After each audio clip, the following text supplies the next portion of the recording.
안녕하세요. 오늘도 사연살롱을 찾아주셔서 감사합니다.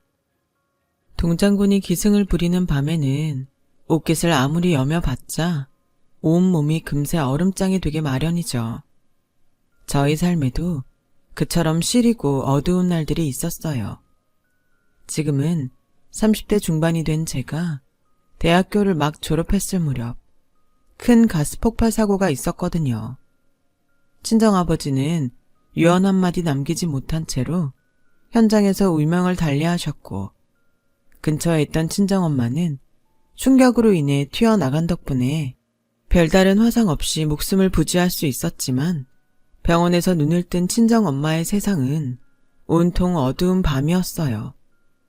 폭발에 튕겨나가며 어딘가에 머리를 크게 부딪힌 모양인데, 그 바람에 시신경이 완전히 파열되어 버렸다더라고요. 맞아요. 친정엄마는 빛도 세상도 더 이상 볼 수 없는 후천적 시각장애인이에요. 병원에서는 엄마를 두고 다행이라고 했어요. 생명을 유지한 것만으로 기적이라고요. 하마터면 뇌 손상으로 이어져 식물인간이 될 뻔했다고요. 머리로는 이해할 수 있었지만 가슴으로는 받아들일 수 없는 말과 현실이었어요. 사연으로 전해 듣는 다른 사람의 이야기일지라도 가슴이 저릿할 텐데, 저는 딸이잖아요. 아버지를 앗아가고 엄마에게서 빚을 앗아간 사고잖아요. 결국 상심해버린 저의 세상도 덩달아 어둡게만 느껴지더라고요. 화창한 봄거리를 걸어도 막막한 밤거리를 걷고 있는 느낌? 그런 저를 끝없는 좌절의 수렁으로부터 구해준 건 오히려 가장 힘들었을 친정엄마였어요. 희수, 너 괜찮니? 어느 날 불쑥 날아든 엄마의 물음에 저는 애써 최대한 밝은 목소리로 대답했어요. 당연하지. 나 아무렇지 않다 뭐. 엄마 딸 원래 씩씩한 구석이 있잖아. 아무렇지도 않은 내 표정이 왜 그래? 왜요? 내 표정이 어디가 어떻다고. 나 지금 웃고 있어. 엄청 해맑게. 거짓말. 엄마는 다 알아. 에이, 왜 자꾸 이러실까? 봄 타셔? 주말에 시간 내서 바람이라도 쐬러 갈래요? 엄마는 진짜로 다 알아. 볼 수는 없어도 느낄 수는 있어. 우리 희수가 지금 어떤 얼굴을 하고 있는지, 어깨가 얼마나 축 늘어져 있는지. 솔직하게 얘기해도 괜찮아. 엄마잖아. 엄마한테 못할 얘기가 뭐 있어. 그래도요. 우리 희수 요새 많이 힘들구나. 조금. 조금 많이요. 아빠 허망하게 보낸 것도 속상하고 그 자리에 혼자만 없었던 내가 원망스럽기도 하고 그중에 제일 큰 건 엄마 걱정이에요. 앞으로 엄마를 어떻게 부양해야 하나 뭐 그런 걱정은 아니야. 엄마를 지켜주는 건 당연한 일이니까. 내가 딸이니까. 말이라도 고맙다 얘. 요즘 세상에 너처럼 부모 생각하는 딸도 아마 드물 거야. 진심이에요. 오히려 내가 걱정하는 건 엄마가 얼마나 무서워하고 있을까. 내색은 안 해도 마음이 얼마나 아플까. 그게 걱정이지. 엄마도 억울해. 겁나고 무섭고 수시로 부하가 치밀어. 하지만 어쩌겠니. 그럼에도 살아가야 하는데. 걱정과 좌절에 빠진 삶보다는 하나씩 적응해 나가면서 웃음도 하나씩 되찾아 나가면서 그렇게 이겨내는 삶이 훨씬 행복할 거야. 엄마. 그니까 희수야. 엄마도 힘내겠다고 약속할게. 우리 딸도 힘내렴. 엄마는 마치 자신의 약속을 지켜 보이겠다는 듯이 빚 없는 삶에 빠르게 적응해 나가기 시작했어요. 때로 넘을 수 없는 벽에 가로막혀 고초를 겪는 일도 있었지만 꿋꿋하게 다시 일어나셨죠. 그런 엄마를 보면서 이런 생각이 들더라고요. 난 뭐 하고 있는 걸까? 당사자인 엄마가 스스로 떨쳐내려 하는데 자식인 내가 넋놓고 주저앉아 있어도 되는 건가? 아니잖아. 이후로 저는 엄마와 함께 참 열심히 그리고 즐겁게 살았어요. 그러다 보니 어느덧 저희의 상처는 완치되었다고 할 수 있을 만큼 봉합되어 있더라고요. 친정엄마의 삶은 안정을 되찾았고 저는 직장에서 인정받는 커리어 우먼이 되었으니까요. 마침 외가댁도 도움의 손길을 뻗어왔어요. 대대로 지방 유지였던 외할아버지가 저희 엄마에게 유산을 미리 양도하겠다는 뜻을 밝혔고 외삼촌들도 누가 시키지도 않았는데 당신들의 몫을 양보하면서 엄마를 환경 좋은 강남의 주상복합 아파트로 모실 수 있게 되었거든요. 물론 처음에는 정중하게 거절했어요. 저 스스로의 능력으로 엄마를 모시고 싶었으니까요. 하지만 외할아버지와 외삼촌들의 단 한마디에 완벽하게 수긍하고야 말았죠. 자식 아끼는 부모 마음이고 형제간의 우애란다. 그렇게 맞이한 30대 초반, 친정엄마가 사고의 후유증과 시각장애의 상심으로부터 벗어나기만 한다면야 세상 더 바랄 것이 없다고 믿어왔던 저에게 또 한 가지의 욕심이랄까? 바램이랄까? 뭐 그런 게 생기더라고요. 엄마의 품에 사랑스러운 손주를 안겨드리고 싶다는 것이었죠. 마침 사내 커플이었던 남자친구가 프로포즈를 해왔고 저희는 자연스레 부부의 연을 맺기로 했어요. 하지만 결혼 준비가 제 인생의 두 번째 암흑기가 되리라는 것을 오래지 않아 깨닫게 되고야 말았죠. 시댁에 결혼 허락을 받으러 가던 날, 다른 시댁 식구들은 저를 무척이나 환영해 주었지만 단 한 사람 시모만큼은 성에 차지 않는다는 눈치더라고요. 역시나 시모가 인사를 마치고 시댁을 나서는 저와 신랑을 근처 카페로 끌어다 앉혀놓더니 가스 폭발 사고가 있었다고? 네, 어머님. 그게 벌써 몇 년 전 일이네요. 사돈께서는 현장에서 고인이 되셨다지? 혹시 결혼식 날 혼주석에 친정엄마 한 분만 앉아 계실 모습을 걱정하시는 거면 외삼촌들이 계세요. 사부인 얼굴은 멀쩡하니? 네? 그 정도 폭발 사고면 불도 엄청 실이 크게 났을 건데 얼굴이 멀쩡할 리가 없겠지. 하기사 멀쩡하든 말든 그게 뭔 소용이라디? 어차피 평생을 가봤자 거울 한번 볼 수도 없을 거면서. 왜 대답을 못하니? 니네 엄마 장애인이라며 장님이라며 그런 주제에 어디 남의 집 사지 멀쩡한 아들을 넘봐? 그런 시모의 폭언을 듣는 내내 제 머릿속에는 친정엄마의 얼굴이 떠올랐어요.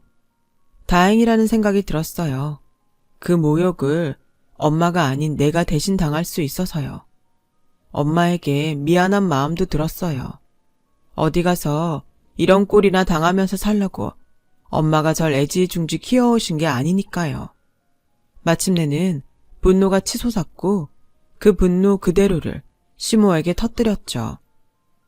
퍽이나 불쌍한 삶을 살아가시네요. 내가 왜 불쌍하니? 불쌍한 건 주제도 모르는 너랑 니네 엄마지. 우리 엄마는 다만 앞을 못 볼 뿐이죠. 눈은 보이지 않지만 누구보다 넓고 깊은 마음으로 세상을 바라볼 줄 알아요. 뒤에서 이런 짓이나 벌이는 누구랑은 다르게 하늘 아래 늘 떳떳하시고요. 하자 있는 것들이 떠들어대는 소리는 맨날 똑같다니까는. 우린 괜찮다느니 아무렇지도 않다느니 그래봤자 니들 생각일 뿐이야. 세상은 그렇게 만만하지가 않아. 이래서 당신이 불쌍하다는 거예요. 우리가 살아가는 세상은 너그럽고 행복한 세상인데 당신의 세상은 팍팍하고 찌그러져 있으니까. 그래서 이 결혼 끝까지 하시겠다. 시애미한테 따박따박 말대꾸 해가면서 평생을 지지고 볶아 보시겠다. 생각 같아서는 이쯤에서 멈추고 싶네요. 친정엄마 욕보이는 사돈. 그런 사돈 원하는 집이 어딨겠냐고요. 안 그래요? 이게 끝까지 잘난 척을 하고 아주. 먼저 일어납니다. 연락드리죠. 시모와 제가 충돌하는 동안 신랑은 대체 뭘 하고 있었냐고요? 제 옆에 묵묵히 있어 주었어요. 물론 시모의 편을 들어서는 아니었어요. 제가 시모에게 하고 싶은 말을 전부 다 할 수 있도록 든든하게 곁을 지켜주었던 거죠. 마치 경호원처럼요. 어쨌거나 그날의 첫 만남은 결혼이 파토날 위기를 맞이한 채로 끝이 났어요. 일생일대의 위기였다고나 할까요? 아마도 저와 신랑이 일반적인 인연이었다면 우리는 아마 파혼을 선택하고도 남았을 거예요. 친정 엄마의 장애를 모욕하는 시모를 저는 받아들일 수 없었고, 신랑도 상식 이하의 행동을 저지른 엄마로 인한 죄책감 때문이라도 결혼을 강행할 수는 없었을 테니까요. 실제로 신랑은 많이 괴로워했어요. 저를 사랑하는 마음은 한치도 변하지 않았지만 그게 저와 친정 엄마의 상처를 다시금 흉지게 만들지도 모르는 상황이었으니까요. 그럼에도 제가 신랑을 붙잡았던 이유는 그가 저에게는 최고의 남편이, 친정엄마에게는 마음으로 낳은 아들이 되어주리라는 확신이 있었거든요. 예전에 저와 신랑이 한창 연애를 하고 있던 어느 날, 저는 2주간의 긴급 출장을 떠나게 되었어요. 직장과 관련된 법률이 개정된 탓에 지방 곳곳의 현장들을 돌며 직접 점검하고 개선 방안을 강구해야만 했으니까요. 친정엄마가 시력을 상실한 이후로 그렇게 긴 시간 떨어져 지낸 적이 없었기에 저는 당연히 걱정이 이만저만이 아니었고, 출장 동안 엄마의 곁을 지켜줄 복지사 한 분을 모셨어요. 그런데 아닌 밤중에 전화 한 통이 걸려오더라고요. 큰딸이 조산을 하게 되어 제 친정 엄마를 부득이 보살필 수 없게 되었다는 복지사의 전화였어요. 저는 급히 친정 엄마를 한 번도 만나본 적 없던 신랑에게 집에 좀 가달라고 부탁하고는 밤새 차를 달려 올라왔어요. 매일 새벽같이 지방으로 출퇴근하는 한이 있더라도 엄마 곁을 지킬 작정으로요. 하지만 서로 처음 만난 엄마와 신랑은 뜻밖에도 둘이 나란히 하하호호 웃어가며 드라마를 보고 그리고 듣고 있더라고요.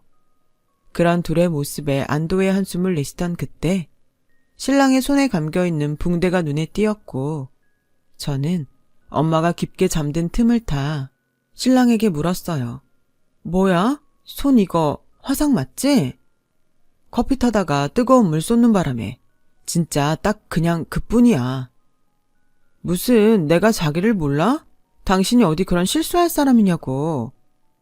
암튼 못 속인다니까는. 엄마가 나한테 커피 대접하시겠다고 컵에 뜨거운 물을 붓다가 조준 잘못해서 컵 들고 있던 내 손에 부으셨어. 엄마도 알고 있는 일이야? 아니, 내가 꾹 참았거든. 그걸 참았다고? 뭐하러 굳이. 엄마가 엄청 반가워하고 되게 반겨주시더라. 딸내미한테 참 오랜만에 생긴 남자친구라면서. 식사 대접 못하는 대신에 커피는 한 잔 꼭 대접하고 싶다고 하시더니 직접 컵도 찾아오시고 커피포트에 물 받아 끓이고 그러셨어. 손으로 더듬거려가면서. 그 마음이 너무 감사해서 하나도 안 뜨겁고 하나도 안 아프더라. 잠깐 기다려. 화상 연고 어디 있을 거야. 약은 집에 가서 발라도 돼. 오늘 일 엄마는 몰랐으면 좋겠어. 앞으로도 계속 혹시라도 미안해 하실 일 없도록. 정말 고마워. 그날 신랑이 저에게 가져다준 확신은 거기서 끝이 아니었어요. 지방까지 내려가기 위해 새벽같이 출근을 하고 있는 저에게 엄마가 다가와 이렇게 말하더라고요. 이따가 낮에 김서방 잠깐 온댔어. 김서방? 우리 아직 식도 안 올렸는데? 좋아 죽네 아주. 목소리에 다 써있어 이거사. 난 사랑에 빠졌어요. 무슨 일이 있어도 당신을 놓지 않을 거예요. 아유, 우리 엄마 또 주책이다 주책. 사람 좋아 보이더라. 나도 썩 마음에 들고. 뭐 그렇게 많이까지는 아니고. 암튼 이따가 김서방 와서 홈캠인지 뭐식인지 거실에 달아주기로 했어. 갑작스런 엄마의 말에 저는 크게 놀라고야 말았어요. 알고 계시겠지만 홈캠이란 게 인터넷과 연결된 일종의 CCTV 같은 거거든요. 제가 직장에서 일하는 짬짬이 엄마의 안부를 확인하기 위해서 집에 꼭 설치하고 싶었던 물건이기도 하고요. 홈캠을 거실에 설치해 놓으면 제 휴대폰을 통해 언제 어디서든 엄마의 안부를 동영상으로 확인할 수 있었거든요. 갑자기 왜요? 내가 그렇게 홈캠 설치하자고 아무리 부탁을 해도 감시당하는 기분이라면서 맨날 반대했으면서. 최서방이 그러더라고. 때로는 자식의 마음을 헤아릴 줄 알아야 더 좋은 부모도 될 수 있는 거라고. 엄마네 딸이 부모 감시하고 그럴 사람 전혀 아니니까 걱정하지 않아도 된다고. 생각해보니까 일리가 있는 말이더라 얘. 그래서 이참에 들여놓기로 했어. 친정 엄마를 위해 펄펄 끓는 물을 손등에 뒤집어 쓰는 통증마저 참아내는 남자. 친딸도 돌려놓지 못했던 친정 엄마의 마음마저 열게 만든 남자. 그런 사람이 세상 또 어디 있을까요? 이러니 제가 신랑과의 결혼을 포기 못할 수밖에요. 파혼할 수 없다는 건 신랑의 생각 또한 저와 똑같았던 모양이에요. 저에게 두 번째 프로포즈를 건네왔거든요. 도저히 이별할 수 없겠다고요. 우리만의 결혼이라도 자기는 괜찮다고요. 마침내 저희는 결혼 결심을 굳혔고 신랑의 시댁 식구들에게 손을 써두었던 덕분에 더 이상 길을 펴지 못하게 된 시모도 잠잠해졌어요. 그렇게 맞이한 상견례 날, 친정엄마가 백년 손님을 공식적으로 처음 만나는 자리이니 최대한의 격식을 차리겠다며 예약한 호텔 레스토랑에 양가 식구들이 마주 앉았죠. 저와 엄마는 좀처럼 꺼내 있는 법 없던 명품 정장까지 한껏 차려입었고요. 상견례 내내 저와 신랑은 밥이 입으로 들어가는지 코로 들어가는지 모를 지경이었어요. 시모가 친정 엄마를 업신여기지는 않을까 싶었던 저희의 걱정과는 다르게 아주 살가운 태도를 보였거든요. 이거 참, 가진 거라고는 아들밖에 없는 엄마 입장에서 염치가 없습니다. 어려움 속에서도 참하게 잘 길러낸 딸 자식을 시집 보내는 심정을 이루 헤아릴 수도 없고요. 그런 말씀 마세요. 우리 김서방이 얼마나 좋은 사람인데요. 우리 희수가 좋아하고 제가 홀딱 반한 사람이면 충분합니다. 마음도 참 깊으시고 과찬이십니다. 우리 말로만 그럴 게 아니라 비록 혼인으로 맺은 인연이라지만 사돈지간을 넘어서 친구처럼 지내보는 건 어떨까요? 그러면 저야 좋죠. 나이 먹고 마음 맞는 친구 하나 만나기가 쉬운가요, 어디? 이런 상황이 이해가 가시나요? 아닌 밤중에 날벼락을 맞은 것도 아니고 친정엄마를 장애인이라며 모욕까지 해가면서 눈에 쌍심지를 켜고 결혼을 반대하던 사람이 어쩌면 이렇게 하루아침에 변할 수가 있을까요? 저와 신랑은 눈앞에 펼쳐진 광경을 믿을 수가 없었어요. 정확히는 돌변한 시모를 향한 의심을 거둘 수가 없었죠. 분명 무슨 꿍꿍이가 있지 싶었어요. 언뜻 짚히기로는 돈이었어요. 시모의 태도 변화는 친정 엄마의 재력을 알게 된 직후에 발생한 일이었으니까요. 저희가 의심을 키워나가거나 말거나 시모는 친정 엄마의 아주 좋은 친구 노릇을 훌륭하게 해내기 시작했어요. 외출이 자유롭지 않은 친정 엄마를 위해 손수 운전까지 해가며 나들이를 다니지 않나. 좋은 음식, 맛난 반찬 생기면 바리바리 싸들고 와 함께 나누지를 않나. 무슨 30년 정도 우정을 나눈 사이처럼 행동하더라니까요.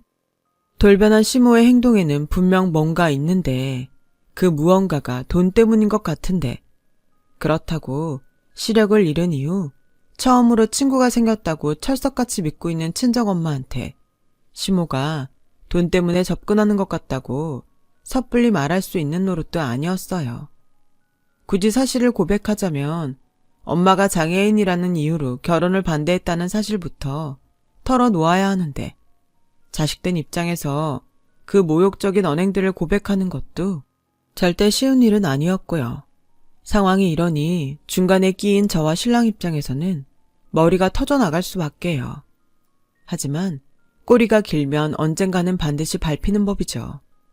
웨딩드레스를 맞추던 날 드레스 피팅 중이던 저에게 샵 직원이 다가와 물었어요. 예비 시어머니와 예비 며느리 사이 맞느냐고요. 제가 그렇다고 대답을 하자 한참을 머뭇거리던 직원이 무겁게 이야기를 꺼내더라고요. 직원 입장에서 결혼식 앞둔 새 신부님께 이런 말씀 드리기는 좀 그렇긴 한데요. 아무래도 알고는 계셔야 할 것 같아서요. 순간 올 것이 왔구나 싶었던 저는 얼른 대답했죠. 절대 피해 안 가도록 비밀 지켜드릴 테니까 편하게 말씀하세요. 그게 뭐든. 여자 화장실에서 볼일을 보고 있는데 시어머님 전화 통화하는 소리가 들리더라고요. 어떤 내용이었죠? 시어머니 되시는 분이 시아버지랑 식구들 몰래 친구들이랑 중고 명품을 매입해 대파는 장사를 해오고 있었는데요. 그러다 보따리 장수들한테 속아서 짝퉁을 대량으로 잘못 매입한 탓에 빚이 크게 생겼다고. 얼마나요? 한 8천만 원 돈. 사실 그게 문제가 아니라 그 돈을 일주일 만에 갚았다면서 아주 신나게 웃더라고요. 아, 네. 뭐 저희한테 피해 올 일은 아닌 것 같네요. 솔직하게 전해주셔서 감사합니다. 맞다. 호구. 호구 하나 잡았다고 했어요. 호구 하나 잡아서 그 돈으로 8천만 원 메꿨다고. 적당히 놀아주다가 단물 다 빠지면 트집 잡아서 파혼시키고 버릴 작정이래요. 착한 우리 엄마를 얕잡아봐도 정도가 있지. 모든 사태의 내막을 깨달은 저는 분노했지만 마침 피티룸으로 들어온 시모 앞에서는 짐짓 아무 일도 없는 척 태연하게 행세했어요. 그러는 한편으로 신랑에게 몰래 메시지를 보내 시모의 꿍꿍이 전부를 알렸고요. 그러는 한편으로 저희만의 작전을 꾸몄죠. 드레스 피팅을 마친 저는 신랑과 미리 짜두었던 작전 그대로 다투는 모습을 시모 앞에 일부러 노출시켰어요. 저는 드레스가 싸구려라 마음에 들지 않는다는 이유로 연예인들이 애용하는 고급 샵에서 주문 제작할 거라며 우겨댔고 신랑은 사치가 너무 과하다면서 싸웠죠. 돌다리도 두드려보고 건너라는 말이 있듯이 시모의 반응을 확인하고 싶었거든요. 그러면 그렇지. 예상했던 대로 반응이 그날 밤에 곧바로 나타나더라고요.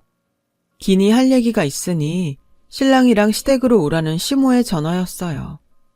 연락을 받은 저는 혼자 시댁으로 향했어요. 그곳에는 시댁 식구들과 시모가 불러 모은 친척 어르신들까지 한자리에 모여 있었죠. 이전까지는 저를 막내딸 바라보듯 했던 시댁 사람들의 눈빛에 유독 그날에는 무슨 대역죄인 취급하듯 따갑더라고요. 알만하죠. 친정 엄마에게서 돈을 뜯어내려는 목적을 달성한 시모가 파혼까지 만들어내기 위해 뒤에서 제 험담을 얼마나 해댔으려고요. 그런 속사정을 빤히 꿰고 있던 저는 당당하게 나갔죠. 난 분명 우리 아들이랑 같이 오라고 했는데? 신랑 지금 바빠요. 많이. 엄청 중요한 일이 있어가지고. 내가 이래서 넌 안 된다는 거야. 여자가 고분고분한 맛이 있어야지. 어떻게 된 게 말 한마디를 져주는 법이 없어. 아까 낮에만 해도 그래. 외간 사람들 다 보는 앞에서 하늘 같은 지아비한테 하는 태도가 그게 뭐니? 집안 말아먹으려고 작정했는지 사치도 심하게 부리는 것 같고. 할 말 있으면 짧고 굵게 하고 끝내죠. 어차피 결말 다 나온 것 같은데. 벌써 다 알고서 얘기하는 투다 너? 이 상황에 모르면 그게 멍충이죠. 판을 이렇게나 크게 벌려놓고서는. 하유, 그놈의 잘난 척, 배운 척은 아주. 뭐, 대충 눈치챘다니 단도직입적으로 말하마. 파혼해. 우리 시댁 식구 전체의 결정이다. 이유는요? 앞에 구구절절 다 떠들었잖니. 굳이 한 번 더 들려주랴? 짧고 굵게 말할 때는 언제고 옌병? 옌병? 이젠 대놓고 욕까지 하시네요 아주. 식구들 보는 앞에서 창피한 줄도 모르고. 귀한 아들 자식 엄만 개차반한테 장가 보낼 뻔한 엄마 입에서 이 정도는 약과 아니겠니? 아, 그래요? 그럼 이건 어떨까요? 이 얘기 들으면 어떤 말이 나올지 궁금하네. 우리 엄마가 그렇게 만만했어요? 얼마나 얕잡아봤으면 돈까지 뜯어갈 생각을 다 했을까요? 그러자 시모는 시침이 뚝 떼며 말했어요. 무슨 소리니? 뜯어가다니? 8천만 원. 이래도 기억 안 난다고 할 건가요? 그거. 당연히 기억나지, 8천만 원. 근데 그거 뜯어간 게 아니라 투자받은 거야. 내가 새로 시작할 사업에. 확실해요? 방금 그 말 책임질 수 있어요? 제가 거듭 되묻자 시몬은 뻔뻔스럽게도 안방 장롱 깊숙한 곳에 숨겨놓았던 투자 계약서를 하나 꺼내오더라고요. 분명한 친정 엄마 지장. 부정할 수 없는 증거의 등장에 저를 향한 시댁 어른들의 한마디들이 쏟아졌죠. 중고 명품 사업을 까맣게 몰랐던 시아버지마저도 그 큰 돈을 투자받았다면 나름 능력 있는 것이니 인정해 주어야 한다는 입장이었죠. 물론 저를 아주 고깝다는 듯이 쳐다보며 혀를 끌끌 찼고요. 그렇게 시몬은 기고만장해졌고 이제 내 차례지? 내가 아까 말했던 파혼 사유들 전부 없던 셈 쳐주마. 굳이 그런 자잘한 일 아니더라도 CME를 다짜고짜 사기꾼 취급했다는 이유 하나만으로 파혼 사유는 차고 넘칠 테니 파혼선에서 끝내주는 걸 고맙게 생각해. 어르신들 시절 같으면 멍석마리를 당하고 쫓겨났어 이거사. 하지만 저에게는 믿는 구석이 있었죠. 글쎄요. 누가 멍석마리를 당할지에 대한 얘기는 지금부터 시작될 것 같은데. 마침 친정에 있던 신랑으로부터 메시지가 도착했어요. 제가 부탁했던 동영상을 찾았으니 지금 바로 보낸다고요. 메시지를 확인한 저는 저의 휴대폰을 시댁의 TV에 연결했고 신랑으로부터 전송받은 동영상을 재생시켰어요. 친정에 설치된 홈캠, 그러니까 일종의 가정용 CCTV를 통해 촬영된 일주일 전의 영상이었죠. 그 홈캠 영상은 엄마와 시모가 친정 거실에 단 둘이 마주 앉는 모습으로 시작했어요. 먼저 이야기를 꺼낸 쪽은 식은땀을 연신 닦아대는 듯 무척이나 초조해 보이는 시모였어요. 갑자기 이런 말 한다고 해서 이상한 생각은 말아요, 사부인. 무슨 얘긴데 괜히 분위기부터 잡아요. 사실은 내가 쭉 관심을 갖고 지켜보던 일이 하나가 있어요. 사회복지 관련한 건데요. 되게 좋은 일 많이 하시는구나. 하긴 이렇게 훌륭한 엄마 밑에서 자랐으니 김서방 됨됨이도 그렇게 좋은 거겠죠. 네, 암튼 좀 더 구체적으로 말하자면 사부인처럼 후천적 장애인들의 재활훈련을 돕는 기관 얘기예요. 전액 후원금으로 운영되는데 요즘 경기가 워낙에 안 좋다 보니까는 운영이 어려운 모양이더라고요. 참 안타까운 일이죠. 그러게요. 저희 같은 후천적 장애인들에게는 재활훈련이 엄청 중요하거든요. 그래서 말인데요, 사돈. 얘기 나온 김에 후원을 좀... 후원이라면 얼마나요? 제가 지금은 이렇게 살고 있어도 알다시피 돈벌이를 할 수 있는 입장이 아니라 아주 큰 돈이면 어려울 것 같은데. 8천만 원 정도? 그래요. 알겠습니다, 사돈. 정말 좋은 일인데요. 친정엄마의 승낙이 떨어지기 무섭게 얼굴에 화색이 돈 시모는 웃음소리를 애써 참아가며 가방에서 계약서를 꺼내들었고 계약서를 읽을 수 없는 친정엄마를 대신해서 시모가 직접 계약서를 입으로 읽었어요. 사회복지재단 후원 계약서라는 설명이었죠. 설명을 마친 시모가 친정엄마의 손을 잡아 끌어선 엄지손가락에 인주를 묻히고 계약서에 지장을 찍게끔 하는 장면에서 영상은 끝이 났어요. 상황이 그렇게 흘러가자 저를 향했던 꾸짖음은 고스란히 시모를 향하기 시작했고 궁지에 몰린 시모는 전부 다 모함이라며 시댁 식구들에게 바락바락 맞섰어요. 그리고 마침내 제가 다시 얘기했죠. 친정엄마한테서 뜯어간 돈으로 중고 명품 되팔이 사업하다가 짝퉁 사기 맞아서 생긴 빚 8천만 원 갚은 거 맞죠? 빚이라니? 모함을 하는 것도 모자라서 빚이라니? 발뺌 좀 그만하세요. 사건을 이 정도로까지 끌고 오면서 제대로 된 내막 하나 모르고 왔을까요? 아니야. 이건 아니야. 난 인정할 수 없어. 부정한다고 해서 진실이 거짓이 되는 건 아니죠. 아무리 우겨대봤자 거짓이 진실이 되지 않는 것처럼요. 수작 부리지 말고 당장 내 아들이나 데려와. 내 아들 지금 어딨어? 친정, 우리 엄마네 집. 뭐? 파혼시킬 마당에 내 아들이 그 집에는 왜? 신랑이 해줄 일이 아주 많았으니까요. 친정 엄마한테 당신이 아주 고약한 사람이라는 사실을 고백한 사람도, 친정 홈캠에 녹화되어 있던 동영상을 찾아내서 나한테 보내준 사람도 전부 신랑이었거든요. 너? 그럼 너희들 아까 낮에 명품 드레스니 어쩌니 싸워댔던 것도? 굳이 대답을 듣고 싶다면야. 네, 연기였어요. 기왕 대답한 김에 하나 더 알려주자면 우리가 왜 엇갈려서 왔을까요? 신랑은 친정에, 나는 시댁에. 신랑이 걱정을 많이 하더라고요. 우리 엄마가 충격 많이 받을 것 같다고. 그래서 자진해서 친정으로 갔어요. 당신 아들이 아니라 우리 엄마의 아들로서 곁을 지켜주고 싶다더라고요. 모든 것이 까발려지고 아들마저 잃게 되었음을 깨달은 시모는 땅을 치며 통곡하기 시작했어요. 그러거나 말거나 저는 옥매무새를 가다듬고는 시댁 식구들과 친척 앞으로 정중하게 인사드렸죠. 다소간의 소란이 있었습니다. 하지만 저희 입장에서는 부득이한 방어였습니다. 이 자리를 빌어 다시 한번 허락을 받고 싶어요. 저희 결혼하겠습니다. 우리 김서방 고생시키지 않을게요. 검은머리 팥불이 되도록 언제까지나. 그날 저는 신랑과의 결혼을 다시금 허락받았고, 시모는 시댁 식구들과 친척 어른들 모두의 만장일치된 뜻에 따라 집에서 쫓겨났어요. 저희 입장에서는 신랑이 엄마를 설득해 거실에 설치했던 홈캠 덕분에 시모의 술수를 극복해낼 수 있었으니 결국에는 저와 친정엄마를 사랑하는 신랑의 마음이 저희 모두를 지켜준 셈이었습니다. 시모 입장에서는 다시는 저희 곁에 얼씬조차 하지 못할 만큼 완벽한 참교육이었죠. 그렇게 30대 중반이 된 저희 부부는 친정엄마를 모시며 화목하게 지내고 있어요. 특히나 신랑은 친정엄마에게 든든한 아들이자 때로는 재간둥이 친구 노릇까지 톡톡히 해내고 있어요.